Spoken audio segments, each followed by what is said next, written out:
Ok, vamos a hacer una oración para comenzar.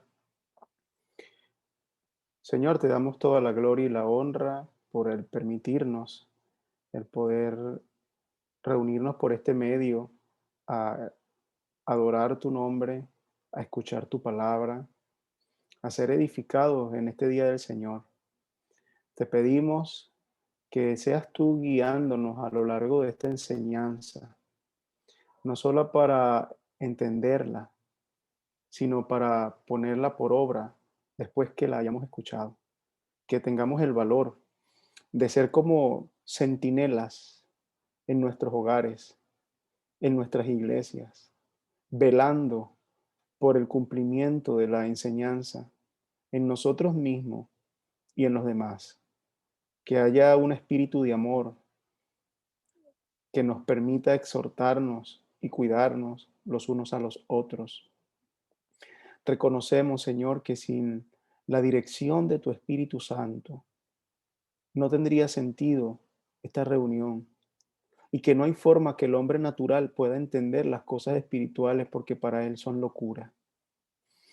Por lo tanto, Espíritu Santo, dependemos de ti y te pedimos que tú hagas tu obra en cada corazón, en el mío que estaré enseñando y en el de ellos que estarán recibiendo esta verdad. Y por mi parte, Señor, no quiero considerarme como un maestro que simplemente viene a enseñar. Reconozco mi necesidad de ser enseñado y mi debilidad para poner por obra lo que hoy voy a enseñar. Considérame como el primero y más débil de todos mis hermanos. Ayúdanos con tu preciosa gracia. Ilumínanos para cada día seguir pareciéndonos más y más al Señor Jesucristo. Amén. Hermanos, ya esta es nuestra tercera semana que estamos hablando acerca de esa oración sacerdotal de Juan 17. Hemos dicho que sin duda es la oración más importante que se registra en toda la Biblia. Es la oración más larga de nuestro Señor Jesucristo y tiene características únicas porque por una parte es una oración intratrinitaria cuya majestad no logramos alcanzar ni podremos imitar. Por ejemplo, cuando vemos ahora a Dios o a Jesús rogando, no lo vemos en un sentido de una oración o súplica pidiendo el favor divino, sino más bien vemos un requerimiento, ¿no? Como cuando dos autoridades hablan en el mismo nivel. Eso no podemos imitarlo nosotros. Vemos que no hay confesión de pecados. Nosotros tendríamos que comenzar siempre nuestras oraciones con confesión de pecado. Y vemos una conciencia muy clara de la majestad de Cristo. Él está muy consciente de su dignidad y de su majestad. Y nosotros, para poder entrar al trono de la gracia, deberíamos estar conscientes más bien de nuestra indignidad y nuestra poca capacidad de permanecer en su presencia, salvo por Cristo. Pero por otra parte, la oración nos muestra un ejemplo, nos ratifica una vez más que en la vida cristiana la oración debe tener un lugar preeminente. Porque si el Hijo de Dios, siendo Dios, se tomó el tiempo de hacer una oración tan intensa y tan extensa, ¿qué quedará para nosotros que somos simplemente hombres, verdad? Más deberíamos entregarnos sosegosamente o sosegadamente a la oración. Ahora bien, am, esta primera parte que la culminamos hoy, dijimos que era una parte donde Jesús ora de una manera muy personal. Él está pidiendo eh, algo para sí mismo y asuntos de la gloria de Dios, y ya lo vimos en las sesiones o en las predicaciones pasadas. Hoy terminamos con esta parte en la que Cristo se manifiesta al Padre pidiendo para ser glorificado, y entonces pasaremos a la otra parte de la oración que tiene que ver con los discípulos y la iglesia. Pero hoy nos vamos a concentrar en el versículo 4 y 5, ¿verdad? Pero antes de pasar a leerlos, a mí me gustaría decir esto a modo de introducción. Últimamente he estado observando en las redes sociales, en algunos libros que he podido hojear, en algunos videos que están por allí circulando. He visto am, una, una filosofía que se afirma en la cultura rápidamente, ¿no? De alguna manera nos están haciendo pensar que las personas que son exitosas, ¿verdad? Son una especie de élite cuyas capacidades, cuyos talentos, cuyo, cuyos forma de vida está por encima del promedio. Y el discurso que se usa es un discurso que parece contradictorio, porque de alguna manera te dicen que cualquier persona puede ser exitosa, ¿verdad? Pero cuando tú evalúas los requerimientos que ellos proponen para tener una vida exitosa, te das cuenta que son muy elevados. Entonces, de alguna manera, se está creando en la cultura el pensamiento de que el éxito solo pertenece a un grupo de jóvenes, porque ahora es más que todo jóvenes, ¿verdad? Llenos de mucha fortaleza, llenas de mucha voluntad, de mucho valor, y se va formando como un grupo élite, ¿no? Un grupo élite de hombres exitosos, ¿verdad? Que por cierto siempre está asociado al dinero o a los bienes materiales que ellos poseen. O sea que de alguna manera esto va a traer un impacto tremendo, porque de alguna manera el médico joven que se gradúa en la universidad ya no va a pensar en ser un médico rural, en irse a las montañas a servirle a los indígenas, porque eso no es éxito, ¿verdad? Eso no es éxito, eso es fracaso, eso es no saber construir una vida basada en el poder y todo esto, ¿no? Como ya yo les he dicho, la cultura es hedonista, la cultura en la que hoy estamos es una cultura hedonista, ama el placer, y es una cultura que está infectada del superhombre de Nietzsche, ¿verdad? Por eso es que los hombres de hoy o los magnates de hoy se ven así como supermanes, superhombres. Um, si la iglesia se infecta de esto, va a tener serios problemas, porque entonces no van a haber pastores fieles que estén dispuestos a entregar su vida a pequeñas congregaciones, a pastores que hagan obras misioneras o a hermanos que hagan obras misioneras en lugares recónditos y pobres del planeta, porque, bien, no son exitosos, ¿no? Entonces, yo leía recientemente la lista de algunos de los posts que publicaban algunas redes sociales que tienen miles y miles de seguidores sobre cómo ser un hombre exitoso. Por ejemplo, un hombre exitoso no puede dormir 8 horas al día, porque eso sería perder un tercio de su día. Debe dormir 4 o 5 a lo sumo. No debe perder un segundo de vida. Debe estar continuamente estudiando, ejercitando su cuerpo, etcétera, etcétera. O sea, esta lista, cuando tú lo observas, es tan vana y tan sin sentido, porque básicamente pierde de vista dos cosas. Pierde de vista que hay un Dios de providencia que ha hecho todas las cosas para el bien de su nombre, para la gloria de su nombre y el bien de su pueblo, y que dentro de esa multiforme providencia hay personas que están dedicadas a pequeñas cosas y pequeñas labores, y hay personas que están dedicadas a grandes cosas o grandes labores. Pero eso no significa que una vida sea más exitosa que la otra. El éxito de la vida, lo dice el libro de Eclesiastés, al final del libro de Eclesiastés, es temer a Dios y glorificarlo, cumplir con los mandamientos. Sea pobre esa persona, sea rica, sea un científico, sea un pastor, sea un joven, sea lo que sea, el éxito de la persona no está determinado por el logro o el tamaño del logro que hace, sino por haber hecho todo lo que hizo para la gloria de Dios. Yo no sé si usted ha podido percibir eso, ¿no?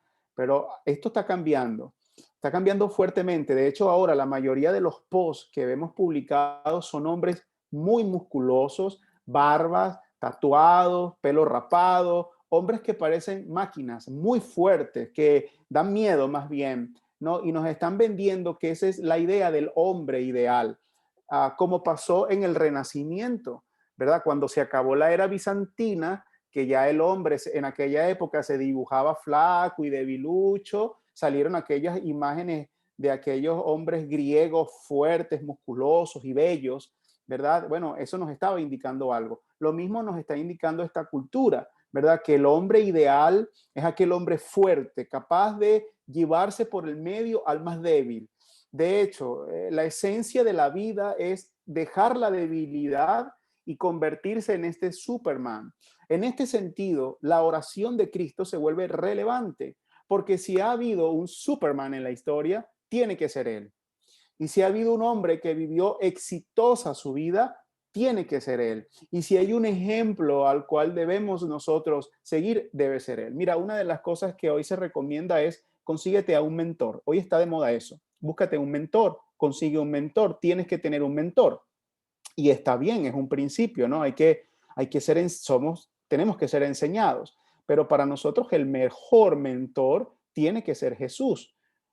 Él es nuestro mejor mentor. Entonces, en esta oración de esta mañana, o esta parte de la oración que veremos esta mañana, vamos a hablar acerca de lo que Jesús hizo y lo que Jesús reclama al Padre o exige o pide al Padre, vamos a usar ese término mejor, pide al Padre como recompensa por lo que hizo, ¿verdad? Y veamos cómo contrasta el éxito o lo que hoy se considera éxito y hombre exitoso y un propósito de vida y lo que Jesús nos muestra como un propósito de vida, como algo que debemos tener en mente verdadero, o sea, como algo que verdaderamente debemos considerar como importante en nuestra vida y seguiremos eso como un ejemplo para nosotros hoy.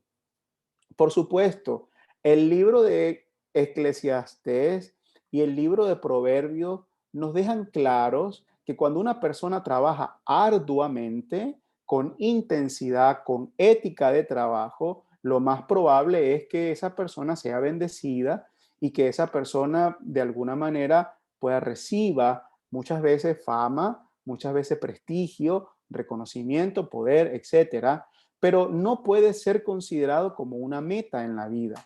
La meta suprema del hombre es glorificar a Dios. ¿Cómo vamos a abordar este texto esta mañana para contrastarlo con lo que la cultura está diciendo hoy? Número uno, vamos a ver en la primera parte, que es el versículo 4, cómo Jesús glorifica al Padre. Y aunque ya hablamos de la glorificación del Padre a través de la obra de Cristo, la semana pasada hablamos, ¿verdad?, de que cuando Cristo moriría en la cruz del Calvario, el Padre glorificaría su justicia, su ira, su santidad, su poder, su bondad y su amor, aunque ya hablamos de eso. En este caso vamos a hablar de algo mucho más práctico, ¿verdad? Y vamos a ver cómo Jesús glorifica al Padre, ¿verdad? Ese va a ser el primer punto. Allí vamos a ver entonces cómo Jesús glorifica al Padre en la tierra y cómo lo hace. ¿Qué hizo? ¿Cuál fue su plan? ¿Verdad? Y lo vamos a contrastar con la cultura. Y número dos, que sería la segunda parte, en el versículo 5 vamos a ver lo que Jesús le pide al Padre luego de que Jesús lo glorifica. Y aquí vamos a ver tres cosas. Vamos a ver que Jesús pide ser glorificado por el Padre y nada más que por el Padre. Vamos a ver que ahora Él pide una gloria posicional, un lugar de honor, una posición. Y número tres, vamos a ver cómo esta gloria que Él recibe realmente es una gloria que recupera porque Él ya la tenía antes de la fundación del mundo. Y allí lo que vamos a ver es cómo Él estuvo dispuesto a renunciar esa gloria por salvar a su pueblo, que en este caso somos nosotros, ¿verdad? Eso es lo que vamos a hacer esta mañana. Vamos a ver el primer punto. Jesús glorifica al Padre. Leamos la palabra en el versículo 4. Dice, yo te glorifiqué en la tierra, habiendo terminado la obra que me diste que hiciera. Recuerda que están orando, ¿verdad? Jesús está hablando con el Padre y le dice que Él le ha glorificado. Ese va a ser nuestro primer punto, ¿verdad? Él le ha glorificado en la tierra. Bueno, Ya nosotros a lo largo del Evangelio de Juan hemos visto, ¿verdad?, que la gloria del Padre siempre fue una prioridad para el Señor. Fue un asunto cardinal para el ministerio y la vida de Jesús. Recordarás que cuando sus discípulos estaban preocupados porque Jesús no había comido, ¿se acuerdan? Él les dijo que su comida era hacer la voluntad del que lo envió y llevar a cabo su obra, ¿sí? No es que Jesús no comía, por supuesto Jesús era humano y comía, pero él decía que la necesidad, aprovechó el momento y les enseñó que la necesidad más grande que él tenía, la necesidad vital más grande que él tenía era hacer la voluntad del Padre. De hecho, él habló extensamente de la voluntad del Padre en su vida a lo largo del ministerio. Por ejemplo, ¿recuerdas cuando la multitud de Capernaum le seguía? Por allá por Juan 6, luego de la multiplicación de los pececillos y los panes, él les dijo claramente, porque he descendido del cielo, no para hacer mi voluntad, sino la voluntad del que me envió.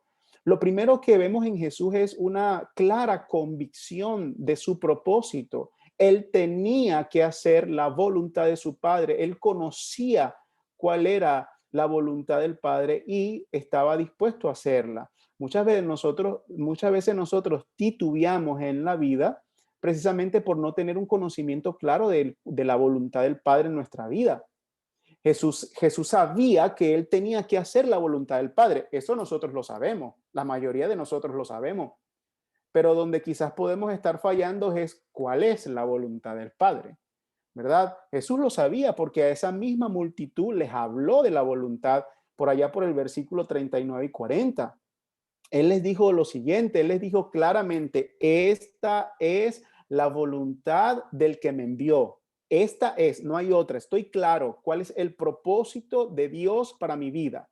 Que de todo lo que Él me ha dado, yo no pierda nada, sino que lo resucite en el día final. Porque esta es la voluntad de mi Padre, que todo aquel que ve al Hijo y cree en Él tenga vida eterna y yo mismo lo resucitaré el día final.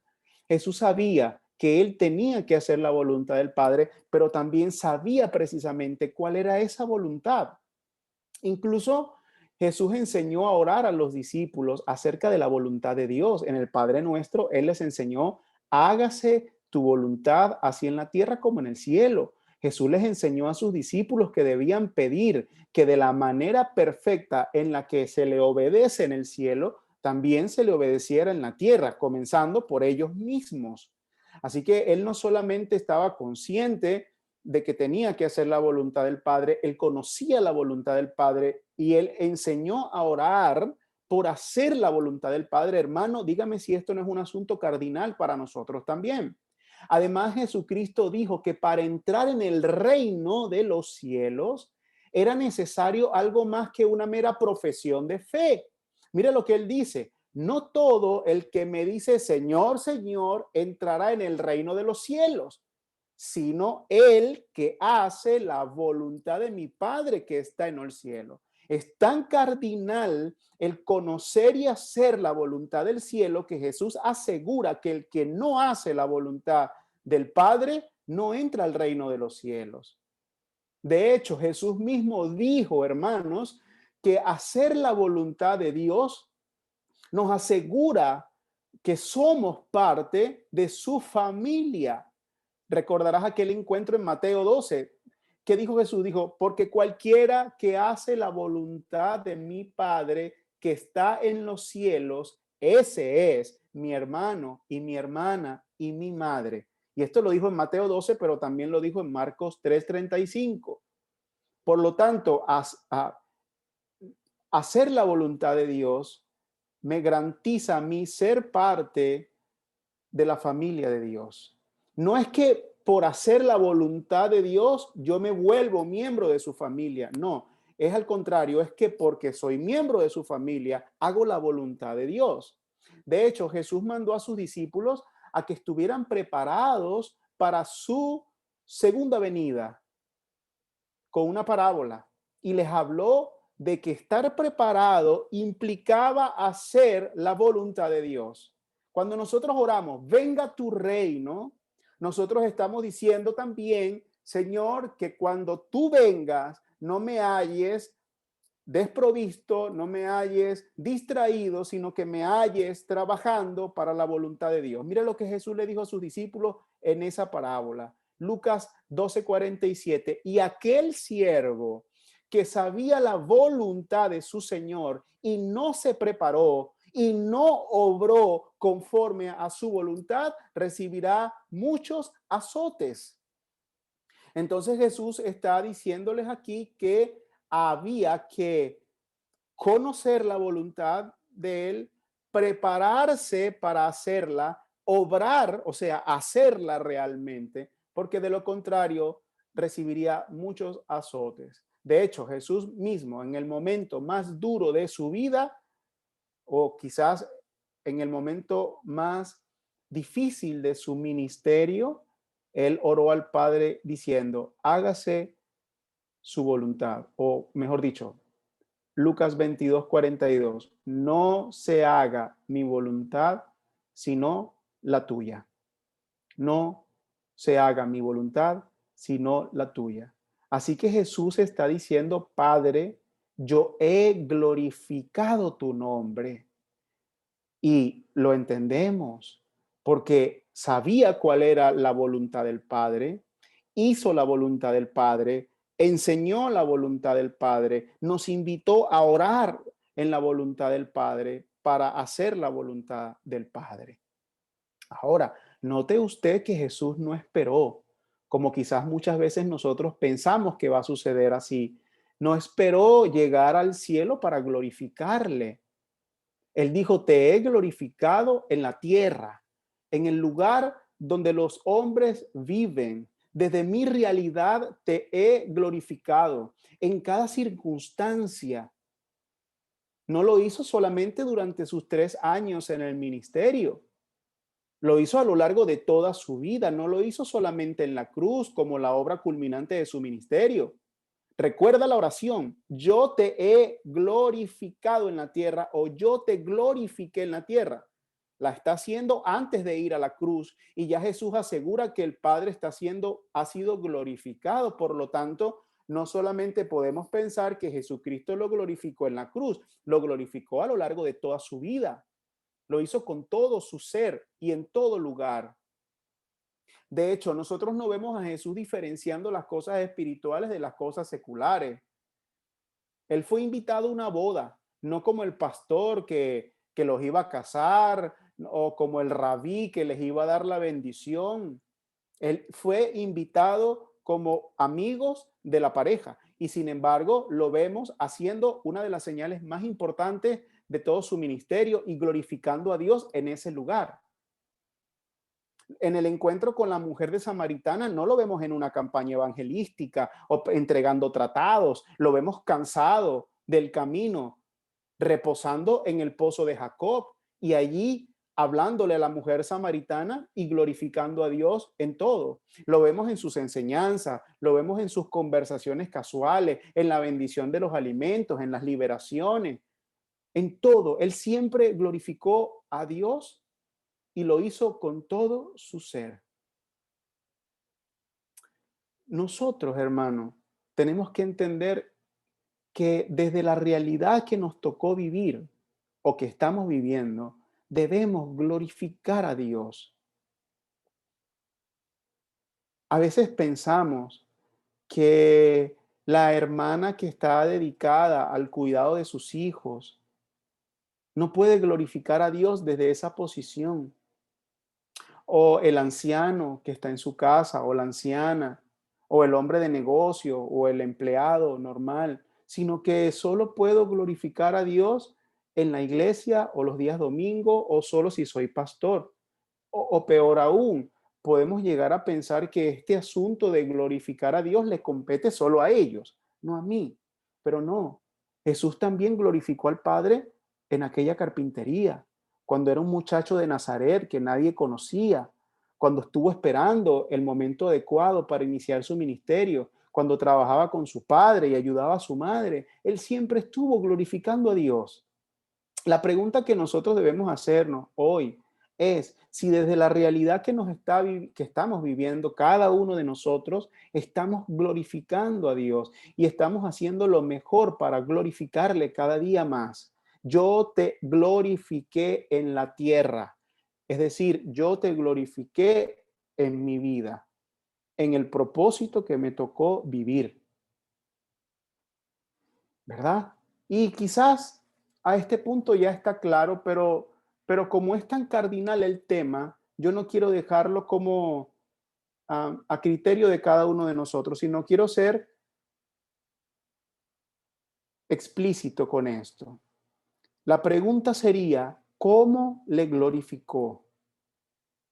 Y usted puede decir, pues haciendo la voluntad del Padre, y en efecto eso es cierto, pero vamos a ahondar un poco más en eso, porque Jesús mismo lo dice. Jesús dice, haciendo la obra que me encomendaste, ¿verdad? El texto original diría, habiendo terminado la obra que me diste que hiciera. No solamente la comencé, y comencé con buen ánimo, y bueno, la abandoné, pero algo hice. No, yo terminé. ¿Qué terminé? ¿Todo lo que me propuse? ¿Todas las metas, todos los sueños, todos los planes? No, terminé la obra que me diste que hiciera. ¿Ok? Entonces, sí, esa es la pregunta relevante. ¿Cómo glorificó al Padre? Bueno, Jesús nos lo deja muy claro, haciendo la obra. En otras palabras, o en una sola palabra resumida, obedeciéndolo. La obediencia de Jesús hacia su Padre fue completa e incondicional. No hubo ni una sola ocasión en su vida en la que él pusiera una condición para obedecerle. Desde el día uno, como se los comenté, de su vida terrenal, vamos a suponer cuando sus padres lo llevan allá y lo presentan en el templo, lo circuncidan, de allí en adelante y todo lo demás que sabemos de Jesús, siempre estaba glorificando. De hecho, Lucas nos relata que era un niño que crecía en estatura y en sabiduría y en gracia para con Dios y para con los hombres. Siempre le glorificó desde niño. Y nosotros a veces pensamos que nuestros niños no tienen la capacidad de glorificar a Dios, sino más adelante, cuando crezcan, cuando ya sean mayores de edad. Nuestros niños pueden glorificar a Dios desde sus más tempranas edades.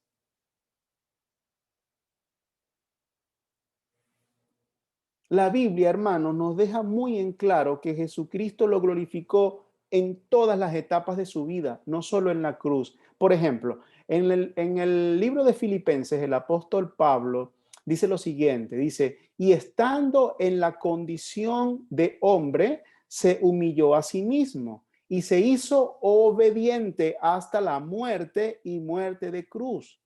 Pablo no está diciendo, como podemos malinterpretar, ¿verdad? Que Jesús fue obediente en la muerte de la cruz, sino que fue obediente hasta la muerte. Es decir, su obediencia a lo largo de toda su vida fue perfecta. Incluso en las peores condiciones, como la muerte de la cruz, él siguió siendo obediente. Entonces, nosotros tenemos que seguir este mismo ejemplo del Señor, obedecerle en toda circunstancia y desde cualquier realidad. No podemos esperar que las cosas vayan a mejorar para servirle, obedecerle o tener más conocimiento o cuando comience el seminario o cuando consiga trabajo o cuando me case o cuando tenga más tiempo. No, hermano, o cuando llegue al cielo, como puede ocurrir en algunas personas, sino que nosotros tenemos que glorificar al Señor en todo, en todo, en toda, cualquiera que sea la realidad, el estudiante que me está oyendo, la ama de casa, el empleado, el desempleado, el dueño de negocio, todos deben glorificarlo y glorificarlo con todo, con el uso del tiempo, con el uso del dinero, con el uso de las relaciones, con la vestimenta que usas, con la forma en que nos peinamos, con todo. El Señor, hermano, tiene que tener dominio sobre todas las áreas de nuestra vida. Si el Señor, escúcheme esto, si el Señor no define todas las áreas de nuestra vida no puede ser Señor.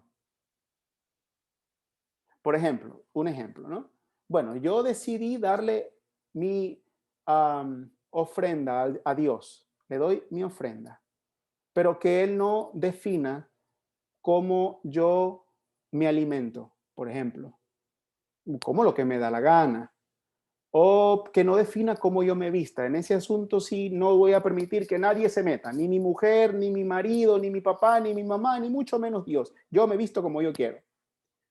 O por el contrario, vamos a ponerlo al revés, ¿verdad? Bueno, yo me voy a vestir de esta manera, voy a hablar como un puritano, pero mi dinero es mío y Dios no se puede meter en eso. No, glorificarlo a Él significa glorificarlo a lo largo de toda la vida, en todas las áreas de esa vida, ¿verdad?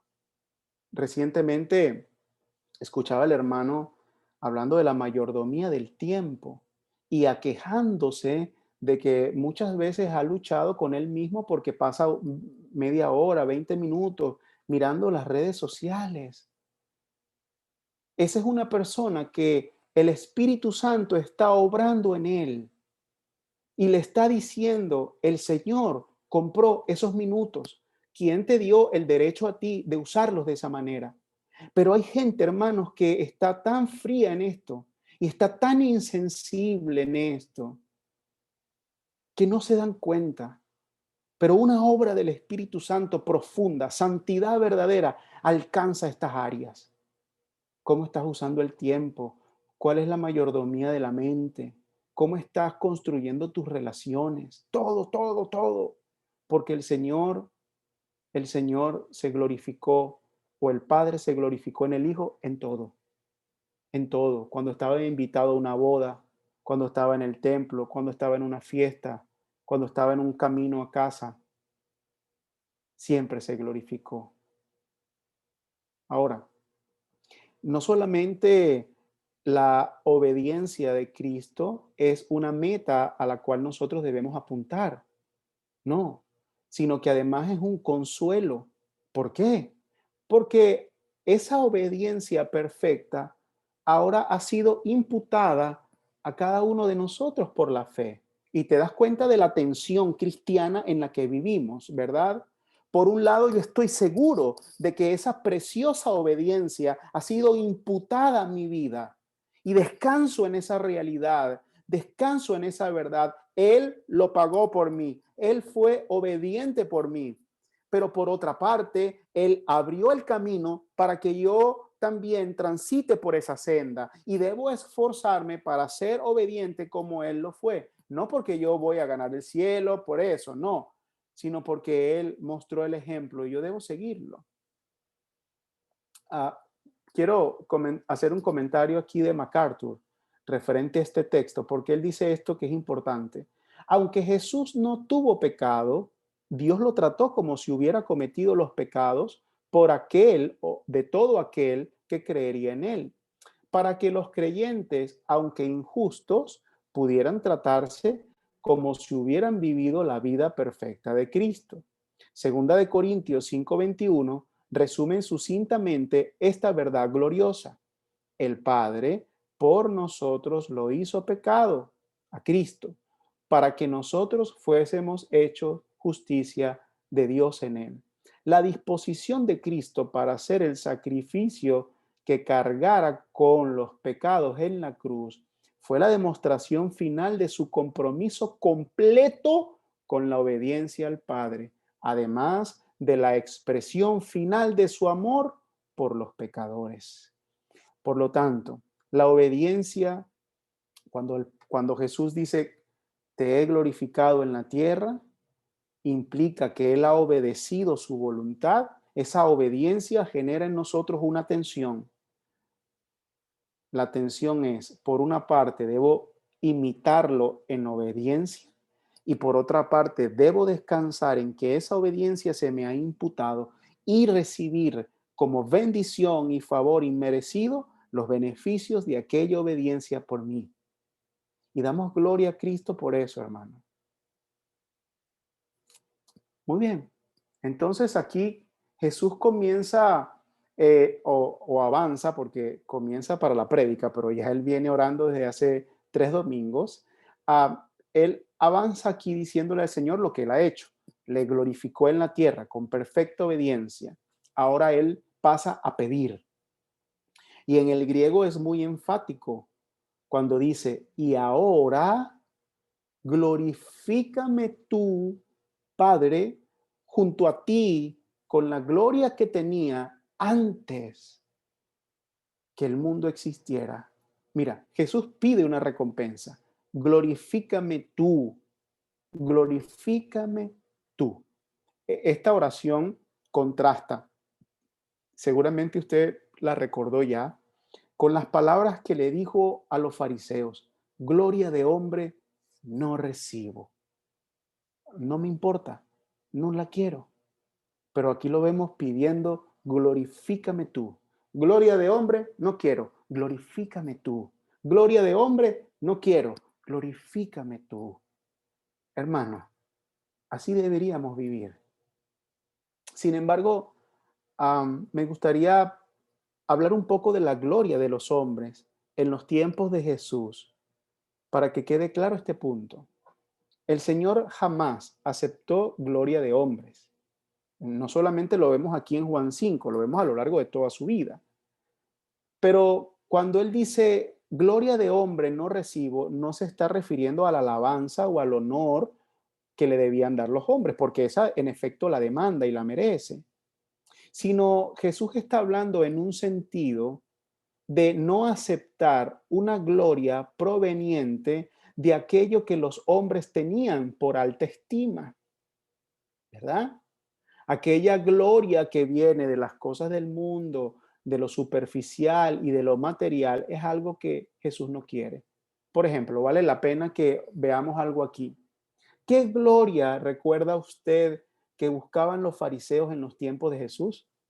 Si tú das una leída por los evangelios, te darás cuenta que aquellos fariseos paseaban por las calles y les encantaba que los hombres les llamaban rabí, ¿verdad? ¿Recuerdas? ¿Qué les gustaba? Les gustaba hacer largas oraciones en las esquinas transitadas para que la gente los considerara pues hombres profundamente devotos. Les encantaba ensanchar las filasterías, unas cajitas que ellos se colocaban aquí con Deuteronomio capítulo 6, si mal no recuerdo. Se la colocaban aquí para recordar ese pasaje tan importante de la escritura. Bueno, ellos se las ensanchaban, se las ponían más grandes de lo normal para considerarse devotos.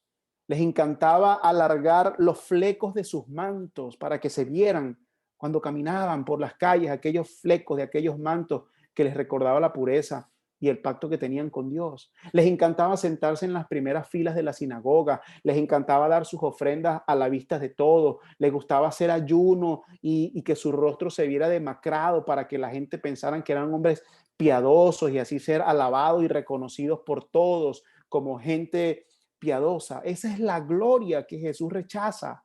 Esa es la gloria que no buscó, que no deseó y que, por cierto, rechazó.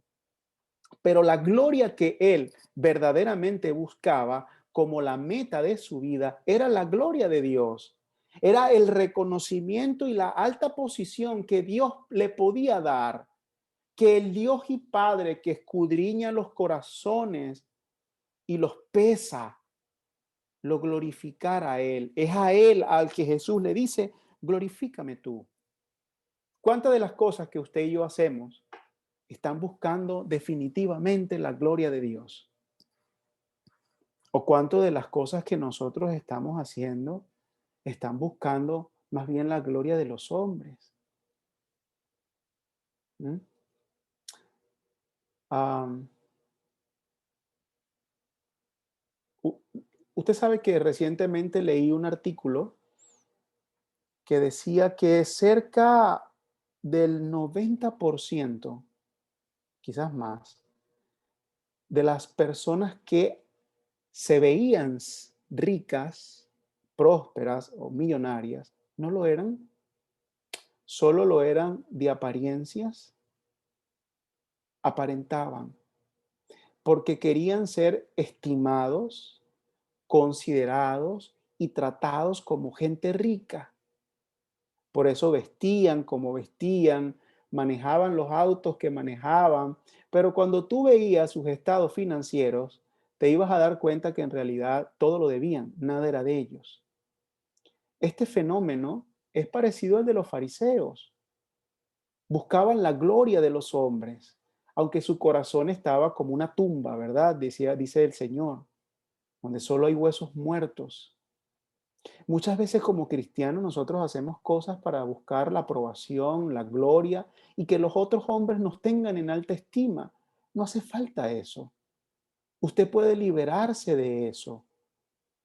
Usted lo que debe buscar es la gloria de Dios. Esa es la gloria, la estima, el honor y la alabanza que usted debe buscar. No es que Dios te va a alabar como si fueras Dios. No. Entendemos por la alabanza de Dios es el reconocimiento y el agrado de Dios por lo que estás haciendo. Este es el ejemplo que nos dejó Jesús. Es digno de seguir. Es la alta estima, la honra que proviene de Dios la que nosotros debemos buscar y sobre la base que nosotros debemos decidir, sobre la base de la cual nosotros debemos decidir. Y por cierto, como lo vimos hace un par de semanas, la gloria de los hombres y la gloria de Dios no se parecen. Porque mientras Jesucristo estaba siendo altamente glorificado por Dios, el mundo lo estaba escupiendo, azotando y finalmente matando en una cruz. Por lo tanto, en la vida cristiana, parece que vamos a tener que decidir muchísimas veces entre la gloria que me pueden dar los hombres y la gloria que me puede dar Dios. No dude nunca que la gloria de Dios es mejor. Ahora, si nosotros seguimos avanzando en el versículo, vamos a ver que Jesús ahora pide una gloria posicional, porque Él le dice, Padre, glorifícame tú, Padre, junto a ti.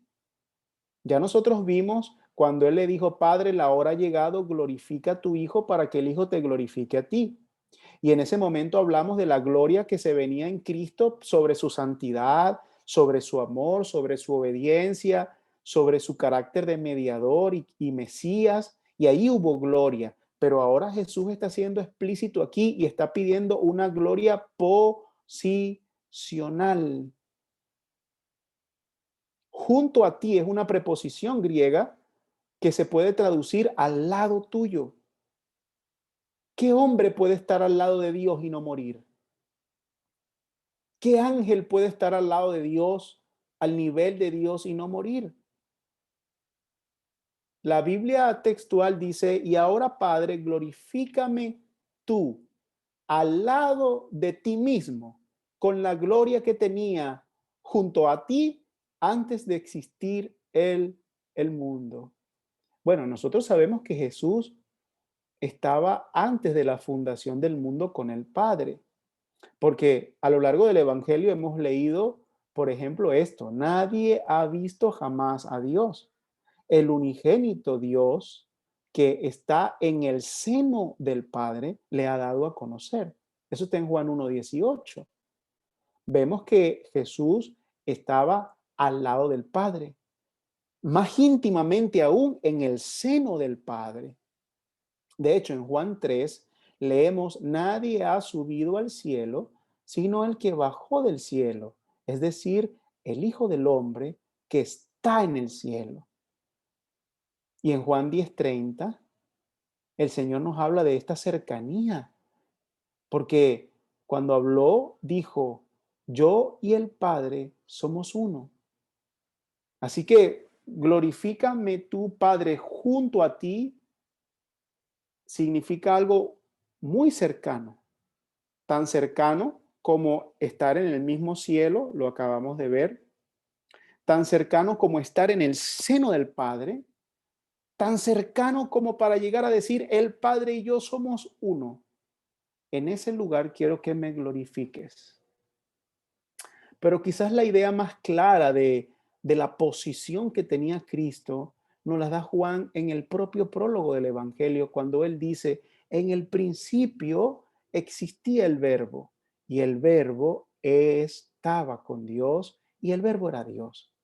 En el español la expresión no ofende tanto, porque la expresión es estaba con Dios. Pues estaba, ¿sí? Estaban. Eso está en el español. Pero en el griego la palabra es crucial, es prostonteón, es decir, cara a cara con Dios. No sé por qué la Biblia al español tradujo esto estaba con Dios, porque la traducción literal era en el principio existía el verbo y el verbo estaba cara a cara con Dios, face to face con Dios. Esa es la gloria que él está pidiendo acá.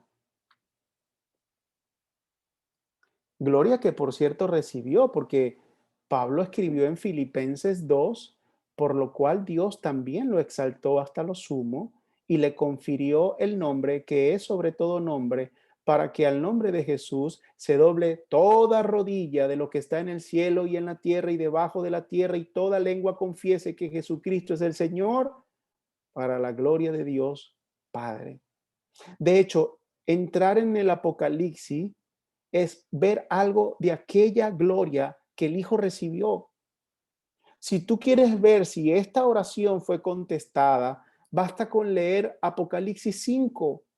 Mira lo que dice Juan en esa vista profética de la gloria del Cordero. Dijo, y cantaban un cántico nuevo diciendo, digno eres de tomar el libro y de abrir sus sellos, porque tú fuiste inmolado y con tu sangre compraste para Dios a gente de toda tribu, lengua, pueblo y nación, y los has hecho un reino y sacerdotes para nuestro Dios, y reinarán sobre la tierra. Y miré y oí la voz de muchos ángeles alrededor del trono, y de los seres vivientes, y de los ancianos, y el número de ellos era miriadas de miriadas y millares de millares, que decían a gran voz, el Cordero fue inmolado. Digno es de recibir el poder, la riqueza, la sabiduría, la fortaleza, el honor, la gloria y la alabanza.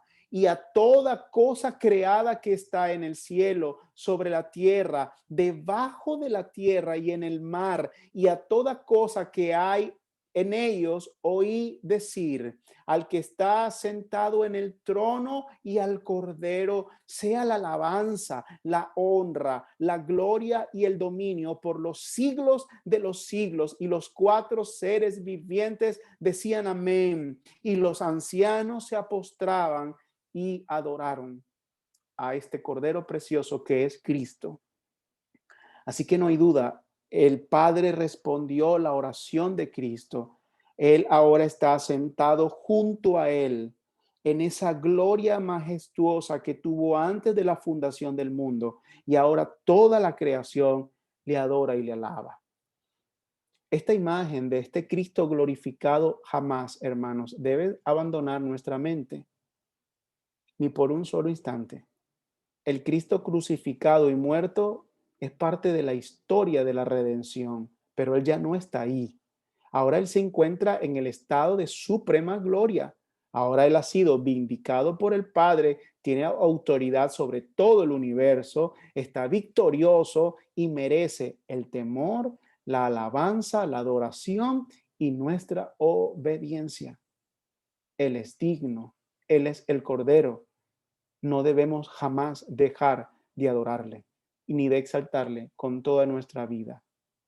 Ahora, esto no solamente es magnífico en el sentido de la gloria que recibió, que eso ya es bastante que decir, porque eso despierta como con agitación el espíritu adorador de un cristiano y nos da fortaleza y seguridad, porque este Cordero inmolado ahora es príncipe de toda la creación, sino que además nos llena de vergüenza. Y, Y esa es la tensión y a la vez la belleza de la fe cristiana, que por un lado nos fortalece y el mismo evento nos puede avergonzar. La cruz del Calvario, ¿te acuerdas cuando Jesús le dijo, ustedes llorarán, pero se alegrarán? El mismo evento los hará llorar y los hará regocijarse. Y cada vez que vemos la cruz del Calvario, experimentamos los mismos sentimientos. Cuando recordamos que por nuestra culpa se clavó allí, nos avergonzamos ante eso, pero nos llenamos de gozo cuando sabemos que ese fue el camino que se nos abrió para volver al Padre.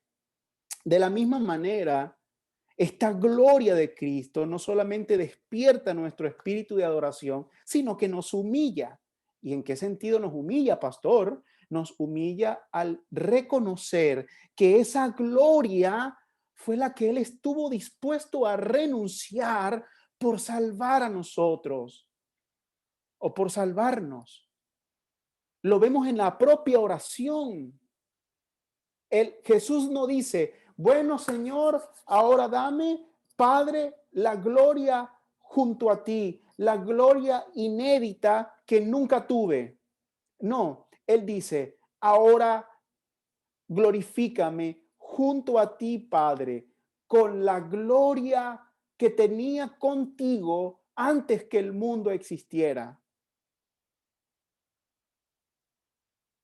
No es una gloria mayor, no es una gloria mejor, no es una gloria nueva. Dame la gloria que tuve contigo antes de la fundación del mundo y que fui capaz de renunciar, que fui capaz de menospreciar por amor al pueblo que tú me diste, que tú me diste. Señores, cuando hay una decisión difícil por el Señor, cuando hay una decisión que implique sacrificio por Él, nunca olvides la gloria que Él estuvo dispuesto a dejar, a menospreciar por salvarte a ti. Y verás que no hay un precio demasiado alto por Él, por Él, por Él. Que el Señor nos ayude, hermano, que nos ayude, que taladre esta verdad en nuestros corazones, flojos y perezosos, egoístas, que siempre pensamos solo en nuestro bienestar y el de más nadie, y menos el de Cristo. Cuando creas que el precio por la obra, por el ministerio, por mantener el matrimonio, por criar a los hijos, por dar generosamente para la obra es demasiado, ya no aguantas más, ya no soportas más, la gente es ingrata, nadie se compromete, recuerda esta oración con la gloria que tenía contigo antes que el mundo existiera y que fue capaz de abandonarla, de menospreciarla por ti y por mí. Impresionante.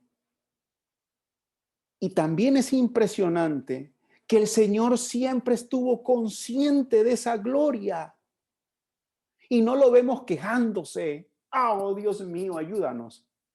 No lo vemos diciendo, Señor, ¿qué hago yo aquí? Si allá arriba tenía ángeles que me adoraban, ancianos que se postraban ante mí, tenía coros, estaba face to face contigo. ¿Qué hago yo aquí en Palestina? No hay nada, no hay ni un centro comercial para pasear. Hace calor, huele a pecado, la gente me odia, yo debería estar allá arriba. Nunca perdió la conciencia de aquella gloria, hermano. Nuestro Salvador no sufrió de amnesia. En cada momento sabía que esa gloria le pertenecía y no escatimó entregarla. No lo vemos quejándose, no lo vemos arrepintiéndose, no lo vemos diciendo, no se lo merecen. Mi pueblo no merece esta gloria. No vemos eso, hermano. Es tremendo. Es tremendo, Señor, lo que el Señor ha hecho por nosotros y el ejemplo que nos ha dado aquí. Siempre estuvo consciente de aquella gloria.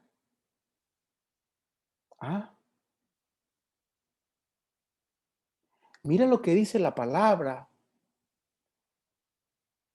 Siendo rico, se hizo pobre No fue que dejó de ser rico, siempre estuvo consciente de que Él era el creador, el sustentador y el motivo principal por todo lo que existe o de todo lo que existe. Cuando lo abofetearon con los ojos vendados y le dijeron, "Puf, profetiza quién te golpeó". Él sabía quién lo había golpeado, no solo en su condición de omnisciente. Él había sustentado a ese hombre miserable para que esa bofetada fuera posible. Él siempre supo. Siendo rico, se hizo pobre. No fue que perdió la riqueza en un negocio y no le quedó más nada que meterse en la religión. No fue que ya el trabajo de rabí no estaba produciendo mucho y decidió ir al Calvario y morir así. Siendo rico se hizo pobre. Al que no conoció pecado, se le hizo pecado. Al que era justo, se le trató como injusto. Nunca dejó de ser aquello. Hermano, una cosa es ser pobre porque perdiste todas tus riquezas y no te queda más nada que ser pobre. Y bueno, asumo esto. Y otra cosa es que siendo rico menosprecies la riqueza para ser pobre, para que en medio de tu pobreza otros sean enriquecidos. Y eso es lo que el Señor ha hecho por su pueblo, amado, en todos los sentidos. Fue tratado como injusto, pero siempre fue justo, no dejó de ser justo. Fue tratado como pecado, se le contó como pecado, pero siempre fue impecable. A todas estas cosas él renuncia por salvar a su pueblo. Hermano, yo en mis luchas diarias, que supongo usted también las tiene, cuando el gusano satánico me carcome la mente y pone pensamientos en mi vida contrarios, conflictivos, yo me hago la pregunta, si Él se despojó de aquella gloria por mí,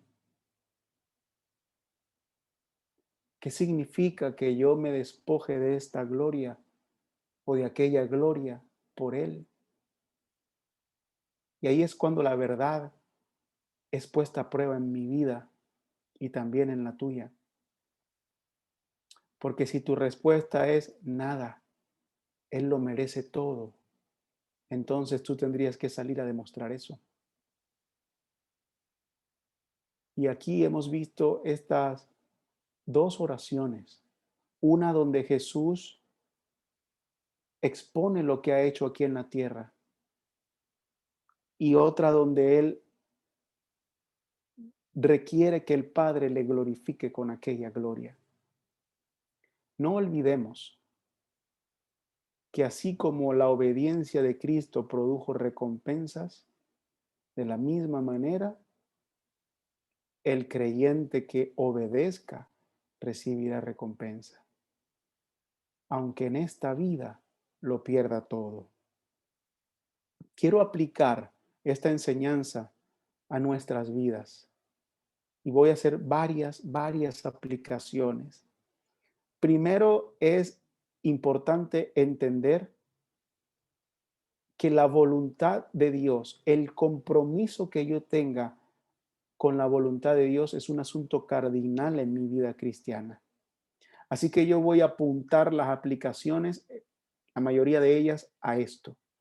Lo primero es que recuerde que debemos esforzarnos primeramente por comprender cuál es la voluntad de Dios. El apóstol Pablo escribió a los Efesios, por tanto, tengan cuidado cómo andan, no como insensatos, sino como sabios. Escuche esto, aprovechando bien el tiempo, porque los días son malos.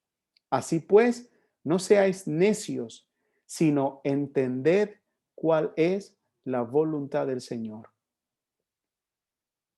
Y esto solo lo puedo hacer a través de un estudio diligente de mi Biblia. Número 2, se debe orar por la voluntad del Señor. Está en Mateo, en la oración del Padre nuestro. Hágase tu voluntad. Se debe orar por la voluntad del Señor. Mire lo que Pablo dice a los colosenses.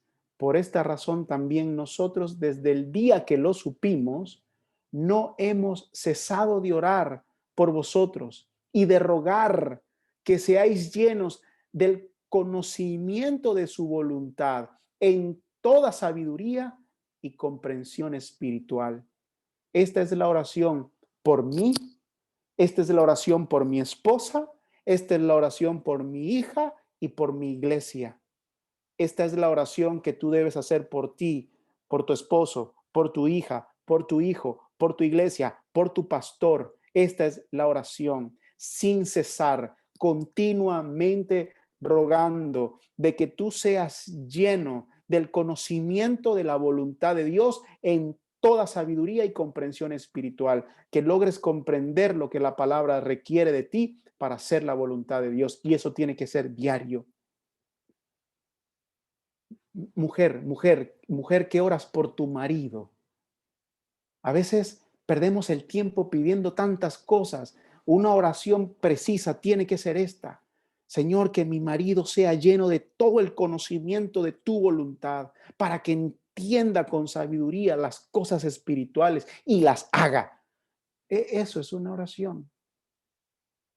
Igual el hombre por su esposa, por sus hijos. Estudiemos la voluntad de Dios, oremos por la voluntad de Dios, vivamos para la voluntad de Dios. Eso lo dice Pedro en su primera carta. Él le pide a los creyentes que vivan para la voluntad de Dios, para vivir el tiempo que les queda en la carne, no ya para las pasiones humanas, sino para la voluntad de Dios. Y número 4,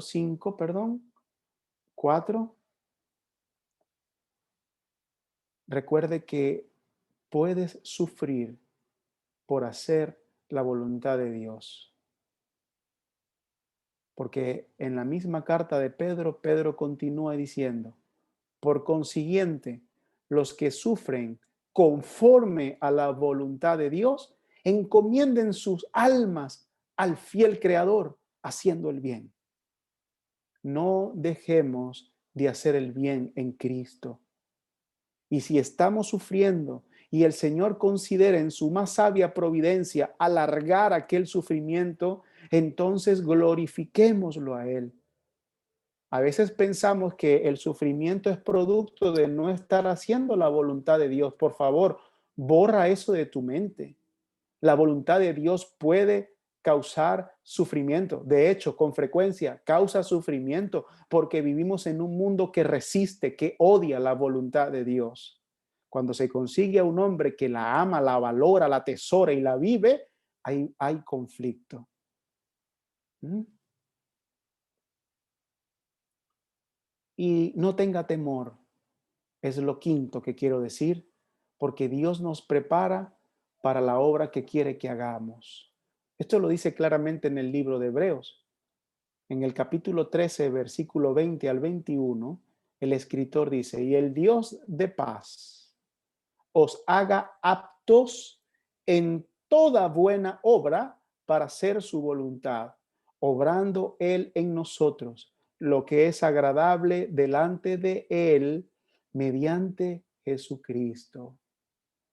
Hermanos, no es que el Señor nos da una lista de cosas muy difíciles que hacer, imposibles de hacer, una lista de tareas imposible de llevar a cabo, y luego nos pide cuenta de aquello, sino que el Señor obra en nuestros corazones mediante el Espíritu de Cristo para capacitarnos, para que seamos aptos para hacer toda buena obra según su buena voluntad.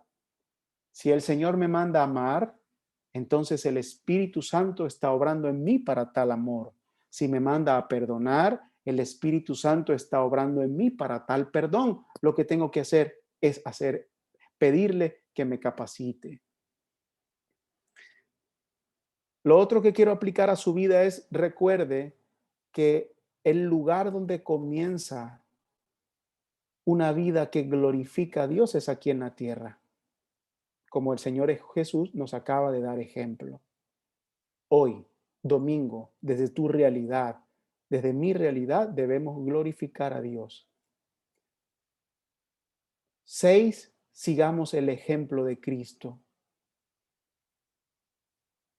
Estuvo en todo tiempo consciente de su gloria y se despojó voluntariamente de ella para salvarnos a nosotros. Pidámosle al Señor que en el momento de la prueba no mengue nuestra fe y seamos capaces de renunciar a las glorias del mundo por obtener la gloria de Dios. Y por último, quiero dar unas palabras a aquellas personas que hoy ya están sufriendo. Quiero hablarle a la esposa que puede estar sufriendo.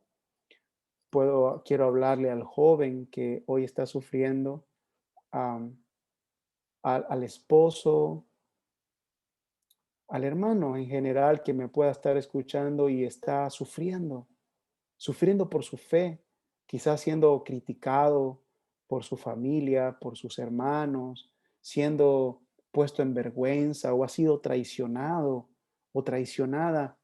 Mira, yo quiero terminar con estas palabras. Jesús nos ha dado sendo ejemplo esta mañana, sendo ejemplo de obediencia, de abnegación, de sufrimiento. Ha abierto un camino maravilloso de gloria, de recompensa, pero, pero hay un ejemplo que no podemos perder de vista. Jesús nos ha enseñado una manera de mirar el sufrimiento y el dolor cuando somos cristianos. ¿Qué quiero decir con esto? Jesús está a 60 minutos de ser traicionado, arrestado y finalmente crucificado. Pero vemos al Señor Jesús poniendo la mirada más allá del sufrimiento, el dolor y la vergüenza que estaría a punto de atravesar. Vemos de alguna manera como si la mirada penetró todo eso y vio más allá y puso la mirada en la gloria que recibiría después de que todo aquello pasara. ¿Estás en prueba? Yo también. ¿Estás en aflicción hoy? Yo también. Pedro decía que estas pruebas que te sobrevinieron no te sorprendan. Son pruebas que están pasándole a los hermanos en todas partes del mundo. Todos estamos afligidos en alguna área de la vida. Pero el Señor nos da una receta para llevar este sufrimiento. Y es entender que este sufrimiento es temporal, pero como dijo Pablo, el peso de gloria que trae es mayor y es eterno. Detrás del sufrimiento, detrás de la cruz que estamos cargando, hay una corona de gloria que se nos promete. MacArthur comenta sobre este acto de Jesús lo siguiente: pensar en estas realidades maravillosas, es decir, la gloria que vendría a su vida, le permitió regocijarse en la cruz hasta el punto de menospreciar la vergüenza de cargar con el pecado y el horror de sufrir el abandono del Padre. Estas dos cosas profundamente horribles fueron superadas y fueron llevaderas porque el Señor miró más allá de eso. Hermano, mira, no hay un antídoto más efectivo para un alma que sufre y se conduele que poner la mirada en la gloria y en la recompensa que cada creyente recibirá. ¿De dónde saca la fuerza y los motivos la esposa cansada e incomprendida? El joven rechazado y avergonzado. ¿De dónde saca fuerza el pastor solitario que trabaja cuidando al pueblo solo? La maestra, la madre abnegada. Hay momentos donde ya no hay motivos para seguir, donde se pierden las fuerzas, donde se pierden las motivaciones. Es allí donde debemos de recordar esta oración de nuestro Señor y decir como Él dijo: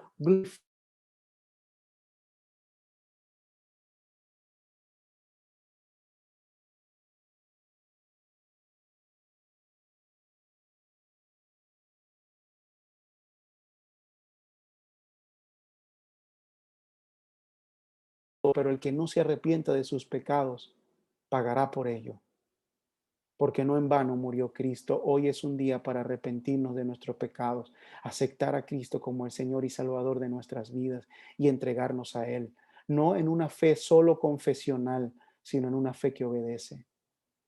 Amén.